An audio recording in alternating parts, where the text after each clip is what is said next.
Welcome to this new video on Forza Horizon 6, where we're just going to go get the very first barn find of the game. A quick reminder for those who don't know the concept of barn finds. It's a system that's been around since the very first one, Forza Horizon, thanks to which, from time to time, as you progress through your career, your campaign on Forza Horizon 6, small colored circles will appear on the map. Inside these circles, there will be a hidden barn that you'll have to find. It won't be marked directly on the map. And in this barn, there will be a secret car, a hidden car, that you can collect for free. Usually, it's either pretty old cars, very expensive cars, or extremely high-performance cars. There are 15 to unlock in Forza Horizon 6, if I'm not mistaken. I'll show you right away, that's it. There are 15, and so far I haven't collected any of them. However, I do have the very first barn find that appeared on my map. Somewhere in this purple circle, we should find a barn where it's hidden, the very first car to collect from this system. So we're going to try to find this barn, and then we'll take the opportunity to go test the car that's hidden inside. It's going to be a surprise because I have absolutely no idea which car we're going to find first in Forza Horizon 6. Here's a little tip. When you're searching for barn finds, don't hesitate to use vehicles that are more off-road oriented, like SUVs or four-wheel drives, such as the Range Rover we have here. Simply because you'll often need to go off-road, you'll have to explore the forest a bit, the side of the road, and the barns. Doing that with sports cars or non-four-wheel drive cars can be a hassle. Just before we actively start looking for this first barn, I want to remind you that Horizon 6 is 30% cheaper through my instant gaming link, which you'll find under this video in the pinned comment. So if you want to buy the game yourself and enjoy all these barn finds, feel free to use my link. It'll save you money, and it also supports my channel at the same time. So now we're in the area. It could be anywhere in this zone. I think it's going to be a bit lost in the middle of... In my opinion, we'll see. I can kind of see it coming. I think it's going to be at the top of the mountain. By the way, we might as well take the little path here. Often hidden, but there's always some logic in where barn finds are concealed. Usually somewhere near a path or a point of interest, it stands out a little. Actually, I see there's a small Horizon sign on the map. In my opinion, it must be next to the barn find. Let's go check it out. Just so you know, I'm showing you the first barn find on video, but I won't show you the next ones, so I don't ruin the whole surprise. However, I'll make a tutorial video, let's say, on how to find all the barn finds later, in a few days or maybe in a few weeks. That way, for those who absolutely want to know where they are, if you don't feel like looking for them, or if you can't find them, with this kind of video, you'll know where they are. And if you don't want to be spoiled, you won't have to watch it. Listen, forget what I said. We went all the way to the top and there's no barn here. Honestly, searching for a barn find at night is a bad idea. It's better to do it during the day. You'll be able to see what's in front of you much better, especially if it's a little hidden in the forest. So, we're going to try to find it. And if we can't find it while driving, we'll use the good old drone trick from Forza Horizon. With the drone, we can get a little bit of altitude. So when there's a building that's a bit hidden like that, we can manage to spot it by its roof. So I finally managed to find where this first barn find was. It was really hard to find. If you don't want to get spoiled about where it is, I suggest you skip ahead. Let's say about 15 seconds in the video, because now I'm going to show on the mini-map where the first barn find is in 3, 2, 1. All right, I'll show you now. It's right here. It was very, very hard to find.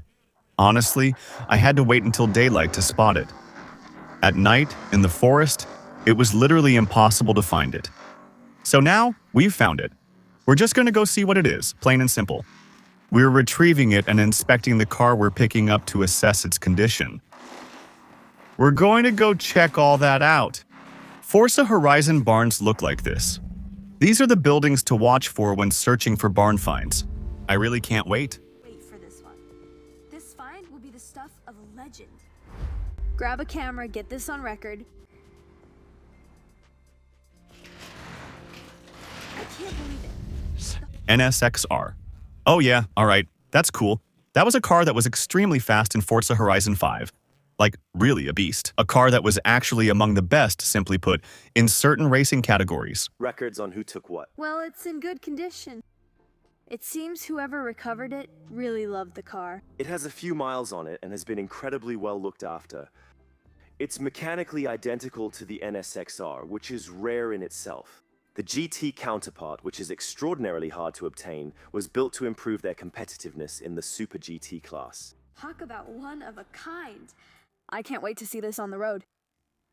Let's get going. So now, you should know that in Forza Horizon, when you unlock a barn find car, actually, these are cars that you recover in a somewhat worn-out condition. As you can see, it's rusty, dirty, and may not even be drivable. So, ever since the beginning in Forza Horizon, there's always been a delay between the moment you find the car and the moment you can actually use it.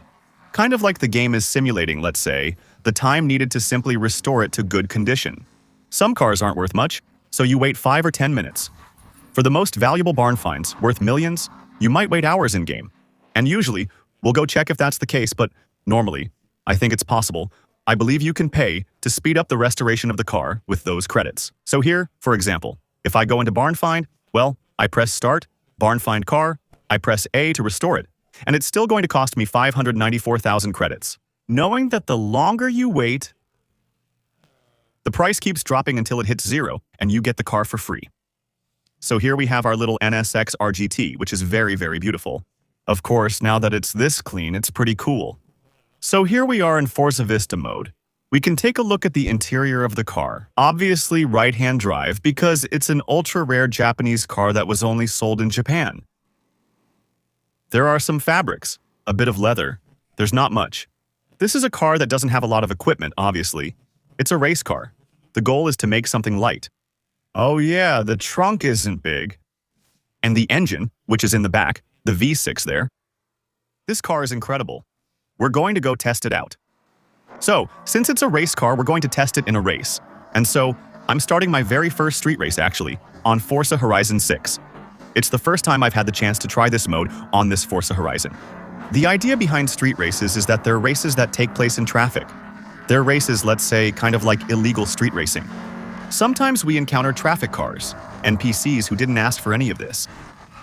Kind of against their will. These races always happen at night. There was a traffic car in the middle of the turn. And these races have a pretty nice advantage, though. It's that, in this race category, you can use absolutely any car you want. There are no restrictions compared to other basic races like, I don't know, dirt races, traditional tarmac races, where you absolutely have to use a car that's required by the game, or at least a car from a required category. For example, D-Class, American car. In that case, you don't really have much choice. In street races, you can use absolutely any car you want, any car from your garage. This NSX is incredibly beautiful. It's pretty cool to handle, brakes well, and slightly oversteers. You can feel in the corners that since there's a lot of weight in the back, if it starts to oversteer a little, it'll step out right away. But, in my opinion, with some improvements, this car is going to be pretty good. The rear end on this car is incredible, really, especially since they've reworked them. Here you can see all the details of the taillights, you know, all the little, I don't know how to say it, the roughness on the plastic. You can also see the lights reflecting on the rear bumper. These are small details, but it's nice. On the other hand, that's less pleasant. He braked a bit late, that guy. I'll also show you a bit of the car's interior before we go see if we can improve and customize it to really make it a bit of a crazy ride. I think so. It's cool, right? Oh, by the way, I just heard some new rumors about barn finds that have just popped up. Well, new areas where you can find them. They appear, if I understood correctly, every time you get a stamp on. Let's say you complete a subchapter of the main story in Forza Horizon 6. So, it goes pretty quickly and they don't necessarily unlock one by one, because right now, I had 2 of them show up on my minimap at the same time. Let me show you some ways to upgrade and customize this car.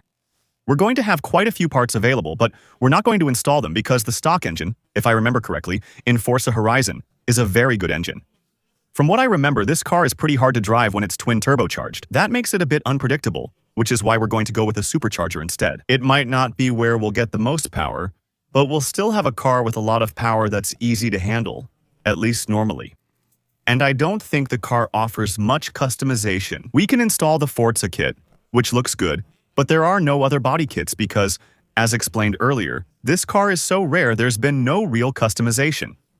Also, there's a cool little detail. The Forza wing is small and discreet, unlocking aero settings without making the car look bad. Now, with the supercharger, we're near 700 horsepower. The car is an S2 class, but I don't find that interesting. It's better suited for S1 class in my opinion. Yeah, it does burn out a little though. Glad we skipped the twin turbo. It probably would have been harder to drive. On the other hand, you immediately feel its agility through the controller. I think it's going to have really strong braking. Oh yeah, the braking is really sharp. You can really feel how light the steering is. You can do almost anything with it. It corners flat, like an F40, making it very rigid.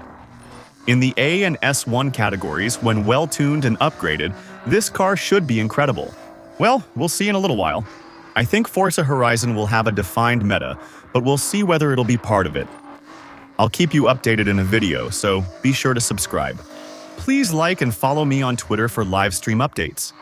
The link's in a pinned comment. Follow and use your Prime to support my channel. Thanks for watching. See you soon for the next video. Bye.